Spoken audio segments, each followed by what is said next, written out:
Salut les camarades du Wargame, donc de retour dans l'atelier pour de la peinture, et donc là j'ai commencé à m'atteler à la Deathwing. Donc ça faisait un petit moment que j'avais acheté mes Terminators là, quand il y avait eu la boîte de lancement de la V10. Donc on trouvait Etotor à 5 Terminators à 30 € là d'occasion, donc ça valait le coup. Et alors je suis parti sur un modèle un petit peu grimdark. J'ai trouvé ça sur YouTube.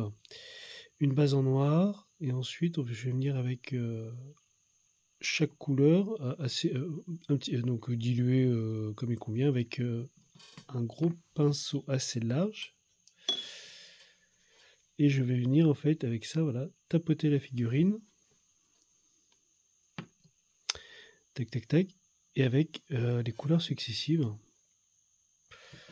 et en éclaircissant au fur et à mesure. Donc je crois que c'est une technique que j'avais dû faire sur mes Tempestus sans le savoir. En fait, j'avais procédé comme ça sur les Tempestus, je me souviens. Et après, on va terminer sur du blanc. Alors le blanc, c'est vrai qu'un léger brossage à la fin sur le blanc. Et en fait, je trouve, je sais pas pourquoi, mais je trouvais que la technique était très agréable.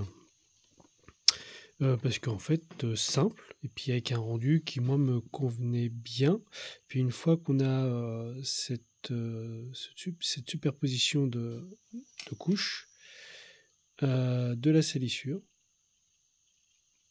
voilà. Et ensuite, on a le shade, donc le Earth Shade. Et ensuite, on va revenir un petit peu, moi j'aime bien, enfin voilà, très grimdark, hein, beaucoup de rayures, beaucoup de saleté. Et ensuite, on va peut-être revenir un petit peu rééclaircir sur le dessus pour l'armure Terminator, couleur os. Et ensuite, on va poser les bases, enfin les couleurs, donc le rouge. Donc là, j'ai 2 rouges en fait, simplement, donc très dilué, puis en fait, couche par couche. Alors, c'est vrai que maintenant, j'ai débuté la palette humide. Et c'est vrai que c'est assez intéressant, parce que ça permet vraiment d'avoir une peinture qui est très diluée, et qui est plus diluée que ce que je faisais avant. Et c'est vrai que c'est pas mal, parce que du coup, je viens poser ma couche, surtout sur les rouges, il est bien senti, donc qui est très dilué.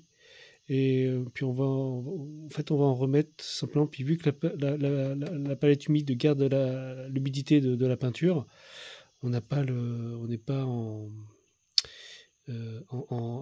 stress par rapport au fait que la peinture sur la palette va sécher tout simplement et qu'on va la perdre. Voilà. Ensuite, pour les métaux, alors 2 choses. J'ai pris un Tinted Gold métallique Army Painter, et ensuite j'ai pris, toujours dans la même marque, ensuite en Aztec Gold. Voilà. Donc je voulais avoir du 1. Alors voilà, j'ai quand même l'Aquilon qui est en vert avec le vert. Je termine par un Aztec Gold. Non, par un vert pailleté là, sur les petites arêtes pour un petit côté brillant. Mais luminaire là, juste 2 petites pointes de contraste, et tout le reste en peinture classique finalement. Et je me suis retrouvé assez rapidement et simplement à avoir mon petit Terminator Deathwing grimdark. Voilà, bon bah les yeux, voilà, un blanc foncé, un blanc clair, un blanc. Donc voilà, et donc le reste à suivre. Voilà. Allez, à la prochaine, bonne partie, bonne game, et à bientôt.